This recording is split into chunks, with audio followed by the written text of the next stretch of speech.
the day that we are going to harvest some beets. Oh, I can't wait to see how big they are.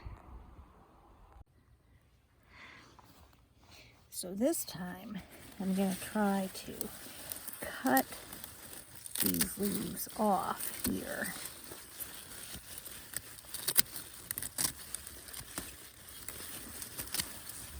With the hopes that then I can get to the beet a little bit better. There we go, a lovely beet. And there's another one. Oh, that worked better. So last year I grew beets, but they never really got to be full size. They were all like this, maybe even smaller. I think that was because we got them in the ground so late last year. But this year they've had a nice growing season, and you should be able to grow beets in the fall too. So I will, I'm going to pull all these out, and then I'll amend the soil a little bit, and then I'll get them going for a fall season as well, which is great because I love beets.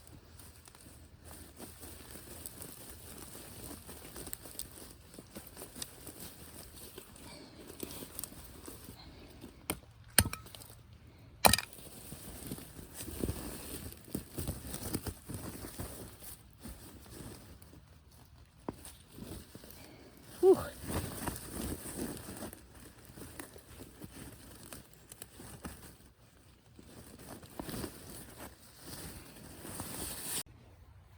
So I just harvested out of 3 holes, and I got this bucket full of beets, and I'm going to stop harvesting now because I'm not 100% sure how to do the whole pickling process. So I'm going to, not pluck them all at once and then ruin them all at once. Instead, I'm going to drag out the agony. So I'm going to practice on these guys.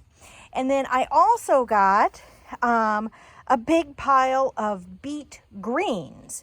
So the first thing that I'm going to do is take these inside and then quick Google what to do with beet greens before they all start to wilt. Okay, so let's do something with these beet greens, huh? I'm taking off some of the bigger stems, like this honker right here, but if I have some small leaves, like this one right here, this one's pretty young yet, I'll just take the big stem off and then go ahead and eat that inside part right there.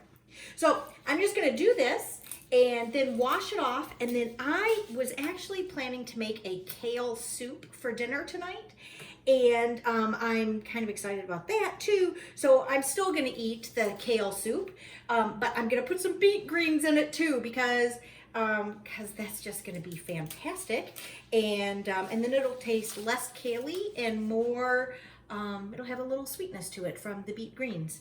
So that's what I'm going to do. So this is probably the most time-consuming part right here, which is just getting the stems off so that I only have to eat the tender parts. I think beets might be one of my very favorite vegetables, which I know is weird. I know people are like, beets, really?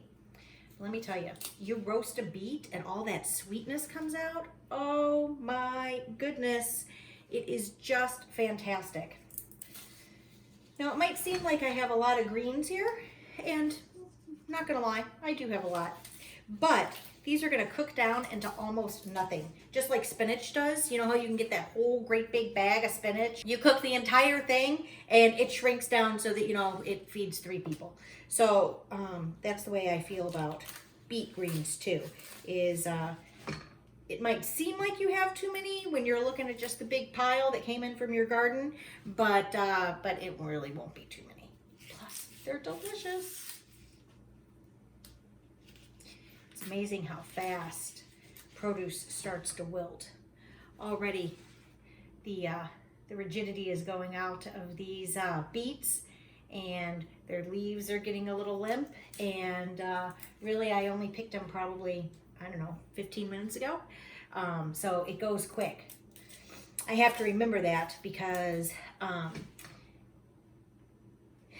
you know, the efficiency expert in me is like, I'll go out to the garden and I'm gonna pick all my beets, and then I'm gonna pick all my kale, and then I'm gonna do a little weeding, and then I'm going to, you know, stake my tomatoes, and then I'll come inside and then I'll do all the inside things, and I will take care of the greens and the beets and the, yeah. But it doesn't really work that way, because after you pick the beets, they immediately start to lose their essence.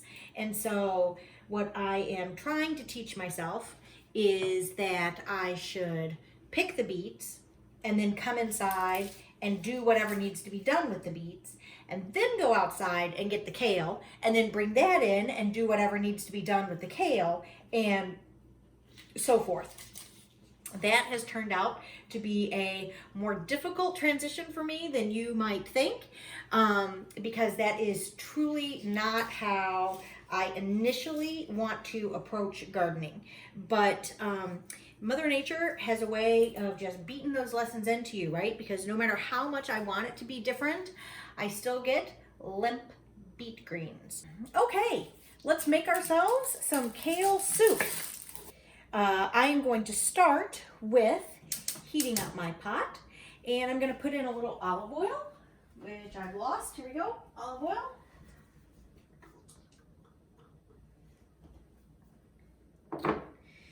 And then I'm just going to chop up my onion.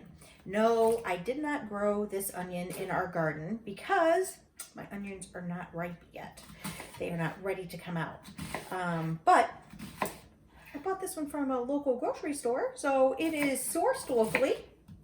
So I'm not dicing this up too terribly small, because this is going to be kind of a chunky soup, and I don't want the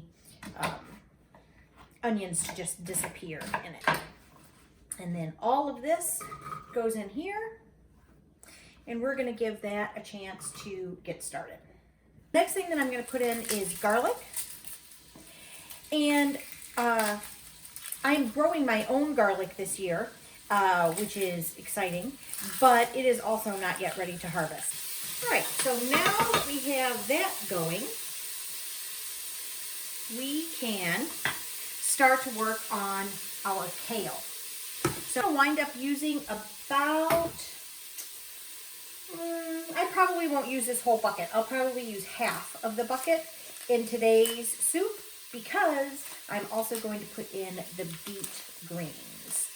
Washed the kale, and now I'm going to cut it into smaller pieces.